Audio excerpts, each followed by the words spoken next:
자, 이재명 대통령의 인사가 굉장히 빠르게 진행이 되고 있습니다. 그 가운데 가장 주목을 많이 받았던 민정수석 인사에 대한 이야기를 잠깐 해볼까 합니다. 자, 말씀을 듣기 전에 제가 짧게 요거 좀 정리하고 의견을 좀 구해보겠습니다.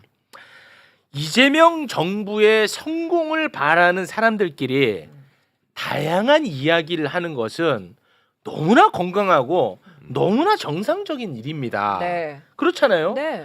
문제는 입대다 싶어가지고 일 키우고 갈라치기를 시도하는 사람들, 이게 문제야. 지금도 댓글에서 난리거든요. 나는 이런 사람들을 리박스쿨로 간주할까 고심 중에 있습니다. 네. 오광수 내정설이 흘러나왔을 때 크게 두 가지 의견이 있었어요. 첫째, 이재명 대통령의 인사에 대해서 우리가 믿고 지지해 주자.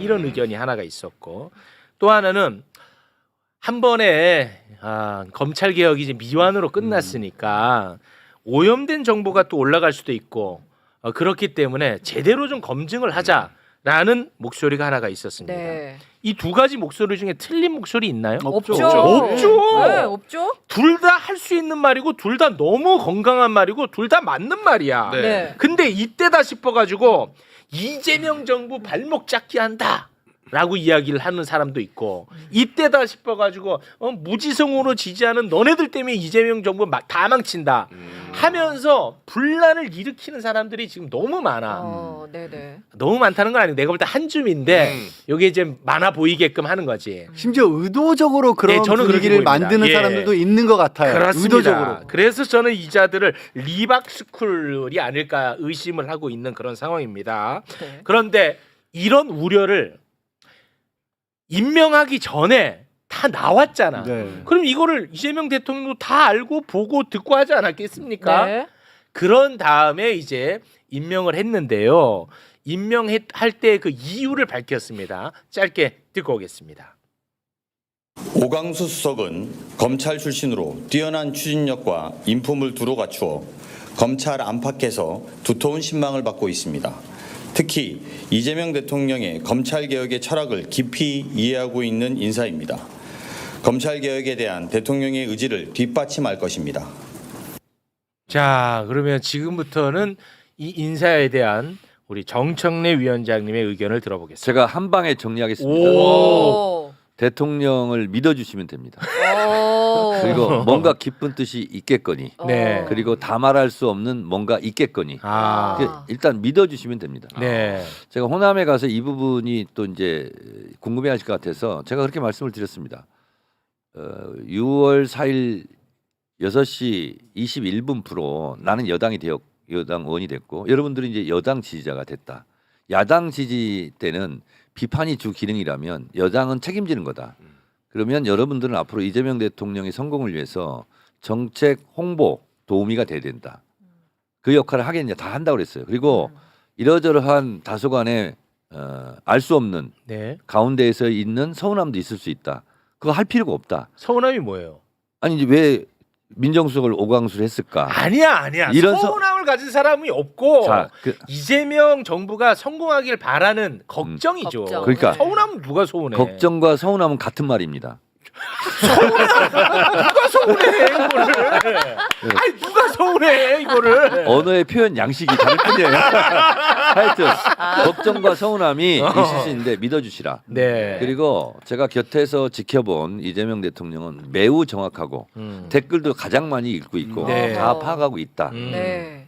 그리고 관저에 가서 이 얘기가 나왔습니다. 근데 대통령 말을 직접 전할 수는 없고 그렇죠. 제가 그냥 유권 해석을 해서 드리는 말씀입니다. 다 알고 있더라고요. 대통령이 지금도 그쵸? 다 보고 있어요. 그렇죠. 다 알고 계시고. 네. 그런데 제가 유권 해석을 해서 말씀을 드리자면 민정수석이 뭘 그렇게 중요합니까? 대통령의 의지가 중요하지. 그거는 맞죠. 근데 그래서 민정수석 중요하긴 하죠. 근데 민정수석은 대통령의 심부름을 하는 사람이에요. 네, 그렇죠. 그래서 심부름을 잘할 사람을 골랐다라는 네. 거예요. 네네. 그리고 실제로 검찰 개혁에 대한 저항을 한다면 네. 민정수석이 하는 게 아니라 실제로 일선 검사들이 하겠죠. 그래서 저는 검찰총장과 법무부 장관이 훨씬 더 중요하다. 네. 그런 생각이고 여러분들은 걱정이라고 그랬죠? 걱정이죠, 걱정. 걱정하지 않으셔도 됩니다. 네. Don't worry, be happy. 네. 네. 돈 걱정하지 마시기 바랍니다. Don't worry. 알겠습니다. 네. 아, 이것과 관련해서 관저에서 이야기가 있었고 그 대통령의 말씀을 그대로 전할 수는 없지만 네, 정청래 위원장님의 언어로 지금 전달을 한 겁니다. 네, 유권에서 그래서 다 알고 있더라 이런 아. 우려. 네, 그렇습니다. 근데 결론적으로 걱정하지 마라 이런 말씀입니다. 중요한 것은 이제 제 개인 주장인데요. 어떤 결정을 대통령이 하시면 네. 그것이 다소간의 걱정이 있다 할지라도 그 결정이 성공할 수 있도록 도와주는 역할이 지금 절실하게 더 필요하다. 네. 그런 생각이 들고 매불쇼도 많은 협조를 바랍니다. 혹시 까고 싶어도 좀 까지 말고. 아니 뭐 지금 문제가 발생한 게 없는데 뭘 그리고 어떻게 지금 비판해. 출범한 지 일주일밖에 안 아니 됐어. 그러니까 근데 네. 사람들은 네. 어차피 다 이재명 정부가 반드시 성공하기를 바라는 마음으로 걱정하는 거예요. 걱정하는 사람도. 그러니까 걱정하는 사람도 대통령께서 결정하기 전까지는 그렇죠. 치열한 토론을 하고 그렇죠. 결정이 되면 그렇지. 그 결정이 성공할 수 있도록 그렇지. 예, 도우미가 돼달라. 그렇죠. 네. 그리고 우리가 이 건에 대해서 이렇게 관심 많은 이유가 뭡니까? 검찰 개혁이 절실하기 때문입니다. 맞아요. 근데 검찰 개혁의 절실함을 우리가 왜 생기게 됐죠? 이재명 대통령 때문에 생긴 거야. 네. 검찰 개혁의 절실함이. 근데 근데 이재명 검찰 대통령이 개혁의 당사자야. 검찰 개혁에 대한 열망, 농도로 치면 이재명 대통령이 대한민국에서 1등 아닐까요? 아니 그러니까요. 그 말씀을 드리는 그걸 거죠. 너무나 잘 알고 있어요. 네. 왜 제 말을 끊어요? 왜 본인이 말을 끊기고 그래? 계속 하면 되지. 아 왜 나한테 치냐? 알겠습니다. 네. 네. 혹시 뭐 덧붙일 말씀 있으십니까? 아니요, 저는 이제 뭐 다른 것보다도 걱정하시는 분들은 민정수석의 역할을 그 동안에 검찰이 그렇게 날뛸도의 민정수석 역할을 그대로 둔 채로 걱정하시는 거거든요. 네. 근데 이재명 대통령은 검찰뿐만 아니라 사법제도 전반을 다 고치겠다고 하고 계십니다. 네. 그러니까 달라진 법과 제도화에서의 민정수석은 네. 누가 되더라도 그때처럼 사정기관을 다 통틀어서 정보를 꽉 쥐고 진짜 어떻게 보면 뭐 야당이라든가 자기가 탄압하고 싶은 사람들을 탄압하는 수단으로서의 민정수석이 아닌 그 상황에서의 민정수석이라고 좀 생각해 주시면 좋겠어요. 네. 옛날식의 자리를 생각하면서 민정수석을 생각하니까 검찰 출신을 거기 또 앉히면 어떻게 해라는 걱정도 하실 수가 있거든요. 저는 그 말씀을 꼭 드리고 싶습니다. 그러니까 여기서 이제 삼박자가 중요하거든요. 네. 대통령의 의지가 제일 중요하고요. 네. 그리고 그것은 법으로 하는 거잖아요. 네, 법으로 제도로. 국회의 의지가 중요하고요. 오케이. 그다음에 이건 제 해석인데 왜 하필이면 특수통이라는 네. 또 걱정을 좀 했던 그런 분으로 했을까 하는데 지피지기면 백전백승이다. 그 검사들 특수통의 검사들의 앞으로의 벌어질 양태를 초기에 진압하려고 잘 아는 분으로 하지 않았을까라고 저는 해석합니다. 요거는 이제 추측으로 가시죠. 또 괜히 또 일커질 수 있으니까. 추측과 해석이 같은 말입니다. 다른 말이죠. 해석이라고 하면 이재명 대통령으로부터 들은 것처럼 돼버린다고요. 네네. 예, 그냥 추측 정도로 좋습니다. 가시죠. 그러면 추론으로 가죠. 합의해서 절충해서 앉아. 추론으로. 네. 아, 정말. 네, 들어갑니다. 네. 네. 이재명 대통령의 확고한 원칙은 하나가 있습니다. 뭐냐면 검찰 개혁과 관련해서 네. 수사와 기소는 네. 분리해서 한다. 요거는 이제 정확한 확고한 원칙이더라고요. 그리고 대선 전부터 제가 이제 대통령께 이제 미리 말씀을 드린 것은 집권 초반기에 힘 있을 때 네. 할 것은 다 해야 된다. 검찰 개혁, 언론 개혁, 사법 개혁은 6개월을 지나면 안 된다. 6개월 안에 다 해야 된다라고 수없이 제가 말씀을 드렸거든요. 네. 근데 너무 잘 알고 있습니다. 네, 알겠습니다. 자, 그리고 요거 하나만 더 여쭤볼게요. 인사와 관련해서. 네, 우상호 정무수석. 네. 근데 그 우상호 정무수석 같은 경우에는 62년생이고 4선 국회의원이거든요. 그런데 이제 직책상 이분보다 이제 위에 있는 분이 강훈식. 비서실장이에요. 강훈식. 나이 차이가 엄청 많이 나. 네. 강훈식 의원은 강훈식 실장은 75년생인가? 73년생. 그리고 삼선 의원. 네. 요거를 좀 걱정하시는 분들도 있던데 요거는 어떻습니까? 지위와 나이와 역할은 무관하다. 아. 그리고 그게 그야말로 적재적소 역할에 따른 인사 철학 같습니다. 제가 봤을 때는. 그래서 비서실장이 직급상 높을 수는 있겠으나 역할에 따라서 다르게 쓴다. 그리고 제가 그걸 느꼈어요. 진짜 능력 위주로 인사를 하는구나. 그리고 대통령 당신도 그런 생각을 확고하게 하고 계신 것으로 추론합니다. 네. 네. 뭐 근데 그 오히려 야권에서 이 인사에 대해서 굉장히 칭찬 많이 하더라고요. 야권에서. 야권에서. 야권에서 칭찬을 많이 하더라고. 이것도 제가 추론하건데 네. 아마 우상호 정무수석은 대통령께서 직접 나서서 네. 아마 하시지 않았을까 연락도 하고 아. 그러지 않았을까 본인이 혹시 뭐 고사를 했을 수도 있는데 대통령의 강력한 의지가 표현된 설득까지. 인사다라고 저는 추론하는 바입니다. 해석하면 안 되겠어요. 아무튼 그 방송 나오는 야권 인사들, 논객들 엄청나게 높게 평가하더라고 요 여기에 대해서. 이 인사에 대해서. 네. 그 동안에는 막 너무 거칠게 할까봐 이재명 대통령이 걱정했는데 이걸 보고 그러니까 정청래를 정무수석으로 안 한 것은 다행인 거죠. 잘하시네. 그들의 입장으로서는 정청래를 만약에 정무수석 했으면 뭐 네. 조선일보 이런 데서 난리 났을 겁니다. 네. 알겠습니다. 요거는 우리 또 형님한테 좀 한번 여쭤보겠습니다. 이규현 홍보수석. 아하. 이번에 그 JTBC 전 사장인데요. 네. 이번에 그 홍보 소통 수석으로 임명이 됐는데 네. 참고로 말씀드리면 해도 되나? 뭐요? 네. 양지 열사님의 네. 직속 아, 직속 선임. 네. 오. 직속 선임이라고 하기에는 제가 너무 높이 모셨던 팀장이실 때 말단 팀원이었고요. 네. 저는 아직도 저 양반이 무섭습니다. 바로 직계야. 아, 그래요? 직계. 30년 전에 사회부 말단에 있었을 때 모셨는데 네. 시경캡이라는 표현을 혹시 이제 아실지 모르겠지만 시경 개발 때 예, 제가 이제 사스마리를 사스마리 했구나. 했거든요. 그러니까 진짜 그냥 언론 뭐 어떤 가장 전위대 내지는 뭐 특공대 뭐 사건 사고를 한 요즘에는 시경캡의 역할이 좀 줄었습니다. 90년대까지만 해도 그랬거든요. 그때 당시 아주 일을 열심히 내지는 잘해서 악명을 떨쳤던 분입니다. 거의 그냥 뭐 일하면 아니 그러면 양지열 죽어났어요. 변호사는 홍보수석실에 7급 뭐 행정관으로 가는 거야? 제가요. 저 이제는 변호사입니다.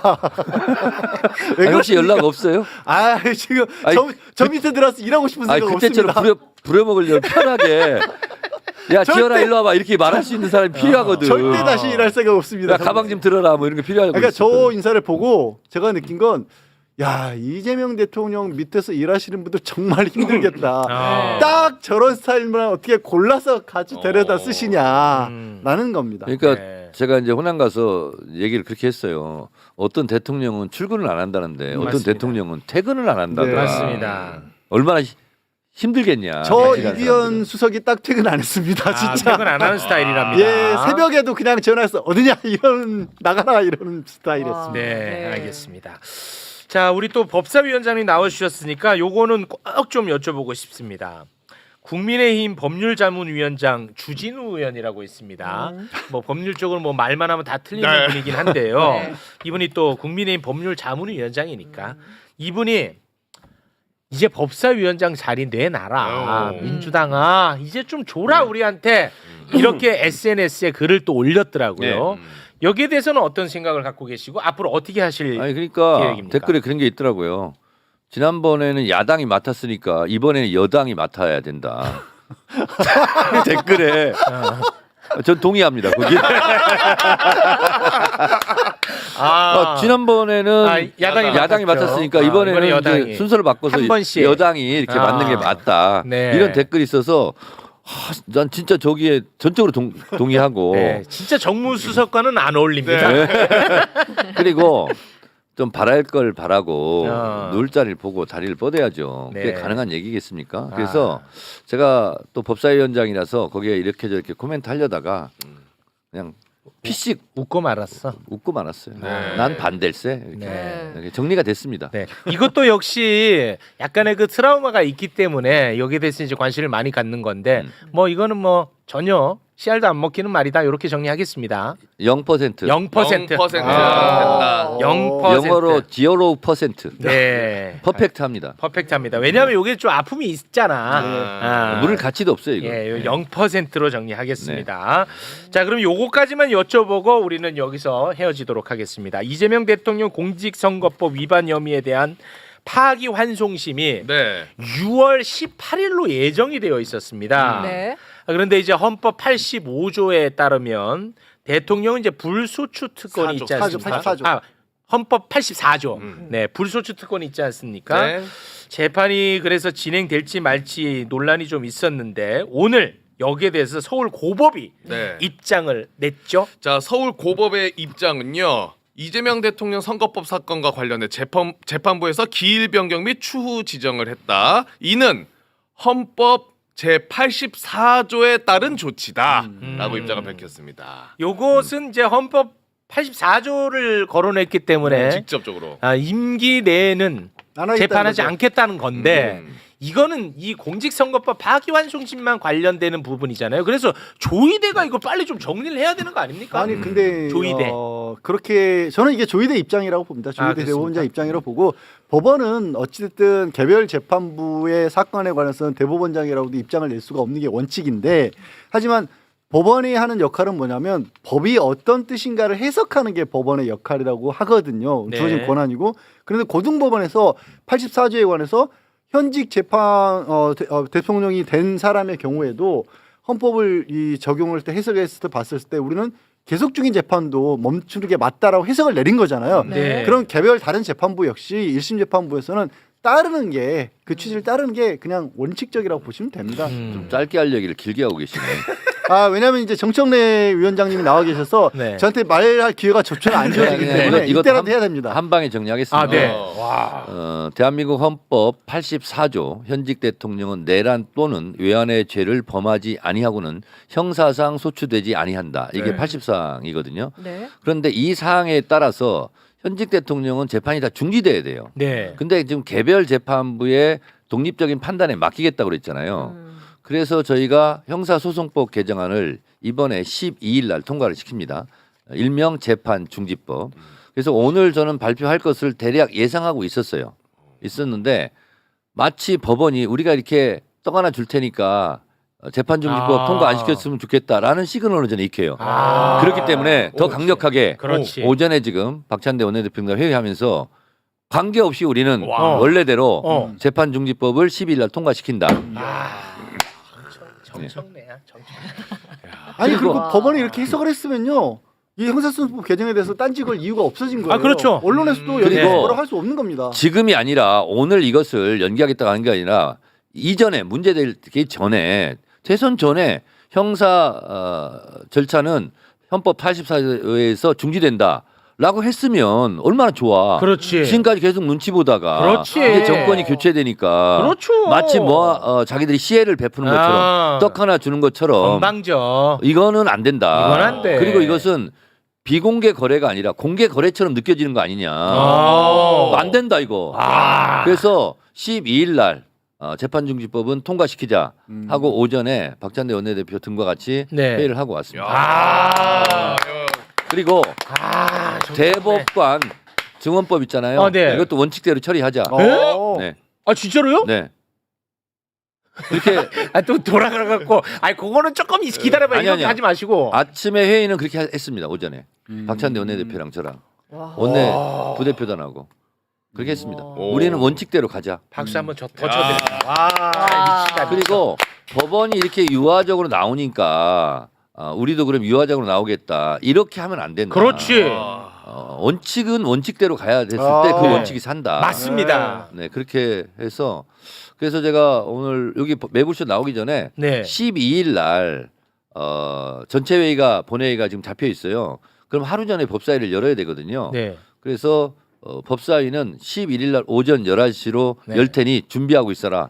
이제 보좌관한테 얘기하고 왔습니다. 아니 그 제가 안 그래도 이걸 오늘 이걸 여쭤볼까 말까 고민을 많이 했어요. 아니 고민할 것 같아서 네. 최욱의 고민을 해소해 주자. 그거 너무 감사한데. 이런 인간적 배려도 있어요. 너무 감사해요. 왜 고민했냐? 대법관 증언법 관련해 가지고 이재명 대통령이 맞아. 속도 조절을 네. 시사했단 말이죠. 그러니까 지난번에 원래 보내기 전에 법사위 먼저 처리해야 되지 않습니까? 네. 그래서 법사위 처리까지는 박찬대 원내대표랑 얘기를 끝내고 네. 소위를 한 겁니다. 네. 근데 중간에 네. 좀 속도 조절을 하자, 네. 숨고르기를 하자. 네. 그래서 그때는 제가 다 밝힐 수가 없어서 그냥 법사위 전체 회의는 취소합니다라고만 제가 얘기를 했죠. 네. 아 그러나 이제 다시 네. 추진 들어간다는 말씀입니다. 그렇습니다. 네. 근데 이제 또 모르겠어요. 대통령실에서 이러저런 얘기 있으면 박찬대 원내대표가 또 저한테 와가지고 좀 이렇게 뭐 딜레이 좀 이렇게 하면 그건 또 제가 제 마음대로 할 수는 없잖아요. 네. 그래서 한때 언론에서 정청래 리스크 뭐 정청래가 법사위원장이 독단적으로 휘두른다 그랬는데 그게 아니고 네. 전 지금까지 당 지도부와 호흡을 맞추면서 해왔기 때문에 네. 저는 제 개인적으로는 12일 날 본회의에서 처리해야 된다라고 네. 생각하고 10일 날 법사위 회의를 열어서 이것은 오전 10시에 처리를 해야 된다라고 네. 현재까지는 생각하고 있습니다. 네. 그래서 이제 그 전까지 핵심은 저는 여론이라고 봅니다. 여론. 이 여론 형성을 진짜 좀 잘해야 될 필요성이 있어 보여요. 왜냐하면 이거 제대로 들으면은 반대할 이유가 없거든요. 전혀 없습니다. 예. 네. 왜냐하면 대법관들은 희소성의 가치가 떨어져서 뭐 반대를 할 수 있겠으나 옛날에 양승태 대법원장 시절에 네. 그 사단이 났던 것도 대법관 증언을 하는 효과로 네. 상고법원 얘기한 거 아니겠습니까? 꼼수잖아요, 꼼수. 그렇죠. 네. 근데 그렇게 할 필요가 없다는 거고 그렇습니다. 전문 분야로 소부로 나눠서 하면 되는 거고 네. 그리고 일선 판사들은 승진의 기회도 있는 거예요. 그렇습니다. 대법관이 16명이 더 늘어나는 겁니다. 네. 반대할 이유가 없어요. 그렇습니다. 1년에 상고심 4만 건. 4만 건. 4만 건. 그리고 제일 그리고 한 중요한 명당 것은 3천 건. 1심이든 2심이든 3심이든 오히려 3심에서는 그 재판 자료 이런 걸 더 유독 유심히 더 봐야 되거든요. 근데 너무 산더미처럼 쌓여 있는 걸 안 보고 예를 들어서 뭐 연구관들이 뭐 해주는 대로 이렇게 한다는 것 자체는 헌법에 보장돼 있는 재판받을 권리 그렇죠. 그걸 침해하는 거거든요. 그렇습니다. 그래서 헌법적으로도 보나 아니면 그렇죠. 법원 사정으로 보나 국민의 이익적인 측면으로 보나 네. 대법관을 증언하는 것을 반대할 이유가 없어요. 그렇습니다. 그래서 자기들 희소성에 같이 14명에서 30명으로 떨어지면 좀 값어치가 떨어지는 거 아니야? 이거 알량한 그것밖에 없는 거예요. 그렇습니다. 그러니까 말씀하신 것처럼 이제 이 부분은 저도 빨리 서둘렀으면 좋겠어요. 왜냐하면 아까 여론 얘기하셨는데 네. 어쨌든 여론이 시간이 길어지잖아요, 늘어지잖아요. 말만 많아져요. 반반으로 가게 돼요. 반반으로. 말만 늘어지고 괜히 이게 다툴 거리가 있는 것처럼 또 언론에서 만들어낸다고요. 네. 저는 10일 날 처리했으면 좋겠어요, 개인적으로. 네. 이 전혀 진짜 물론 뭐 제 생각입니다만 이거는 너무 국민에게 도움이 되거든. 그렇죠. 네. 반대할 이유가 없어요. 반대할 이유가 없어. 그리고 나는 대법관들이 나서서 빨리 해달라고 해야 될 것 같은데. 일이 너무 많으니까. 일이 너무 많아. 아니 아까 딱 짚으셨잖아요. 양승태 대법원장도 사실은 편법으로 늘리려고 했던 거예요. 네, 편법. 본인들도 네. 편법으로 왜 그걸 편법으로 해요? 상고법원이라고 하는 아니, 편법. 그러니까 이런 국가 기관에서 그 기관의 조직과 인원 예산을 늘려준다는 거에 대해서 반대하는 경우는 저는 본 적이 없어요. 네. 그래서 아니 대법원도 인원이 늘면 예산이 늘잖아요. 그거 해주겠다는데 그걸 반대한다. 네. 야, 근데 정말 최소한 매불쇼 여론은 지금 댓글상 네. 시끄럽고 100명으로 늘려. 매불쇼 여론은 또 다르네. 시끄럽고 100명으로 늘려. 30명도 적다. 네. 그러니까 요즘 제가 이렇게 보니까 매불쇼 여론이 가장 국민 여론을 반영하는 엑기스들만 여기 다 모여 있더구만요. 그 말씀이 많다는 여론이 대세거든요 지금. 그것도 사실이죠. 바로 수용하시네. 그것도 사실이죠. 아 이거 사실입니다. 네. 아이고 맞습니다. 제가 헌법재판소 대단하시네. 탄핵 소추위원 할 때 말 못하는 고통이 나에게 제일 큰 고통이더라고요. 그랬었죠. 네. 제가 원래 말이 많은 사람이에요. 그렇습니다. 말이 많다는 것은 생각이 많고 전략이 많다는 뜻이거든요. 그 해석이죠 본인의 해석. 추론입니다. 자, 우리 법사위원장님과는 여기서 인사를 나눕니다. 네. 위원장님, 그 민주당의 뭐 전당대회 관련해서 안 여쭤봐서 서운해하거나 그러지 마십시오. 이거 공정이 중요하기 때문에 그런 거는 여쭤보지 않습니다. 네, 여쭤볼 필요가 없고요. 네. 근데 이제 다만 말씀드릴 것은 앞으로 저도 이제 정치적 지위가 있고 당내 아, 지위가 네. 있기 때문에 매불쇼에 함부로 나오기는 어려울 것 같습니다. 와. 이러고 나중에 우리 월요일 고정돼 있으신 거 아니에요? 다만 이게 지역구 한복판이거든요. 아, 맞습니다. 아, 네, 그래서 제가 국회 출퇴근하면서 네. 시간이 나거나 짬이 나면 궁금해서는 몇 번 그냥 불시에 오겠습니다. 알겠습니다. 그때 너무 박절하게 나가요 이렇게 하지는 마세요. 알겠습니다. 구경이나 좀 하고 가게. 네. 네. 아, 여기가 그 공교롭게도 지역구니까, 지역구예요. 맞아요. 네, 네, 공교롭게도. 맞아요. 위치가. 자, 그러면 여기서 인사를 나누겠습니다. 네. 지금까지 정청래 법사위원장님이었습니다. 대단히 고맙습니다. 고맙습니다. 고맙습니다. 네. 감사합니다. 이재명 정부의 핵심 인사를 둘러싼 정청래 법사위원장의 해명은 새 정부의 국정 철학을 엿볼 수 있는 중요한 대목이었습니다. 가장 주목받은 오광수 민정수석 임명에 대해서는 대통령을 믿어달라며 강력히 옹호했습니다. 검찰 출신이라는 우려에 대해서는 오히려 검찰 내부를 잘 아는 사람이 개혁을 주도해야 한다는 논리로 반박했습니다. 이는 이재명 대통령의 검찰개혁 의지가 얼마나 확고한지를 보여주는 대목입니다. 우상호 정무수석의 경우 나이가 많은 선배를 비서실장보다 아래 직책에 임명한 것에 대한 논란이 있었지만 정청래 위원장은 능력 위주 인사라며 새 정부의 실력주의 철학을 강조했습니다. 이는 기존의 서열 중심 인사 관행에서 벗어나려는 의지로 해석됩니다. 대법관 증원법 추진 계획도 구체적으로 밝혔습니다. 6월 12일 본회의 처리를 목표로 한다고 했는데 현재 14명인 대법관을 30명으로 늘리겠다는 것입니다. 연간 4만 건의 상고심 사건을 고려하면 충분히 합리적인 방안이라고 주장했습니다. 윤석열 전 대통령의 재판 중지와 관련해서는 헌법 84조를 근거로 한 법원의 판단을 존중하면서도 재판중지법은 원칙대로 추진하겠다는 입장을 분명히 했습니다. 이는 법치주의 원칙을 지키면서도 정치적 고려를 배제하지 않겠다는 의미로 보입니다.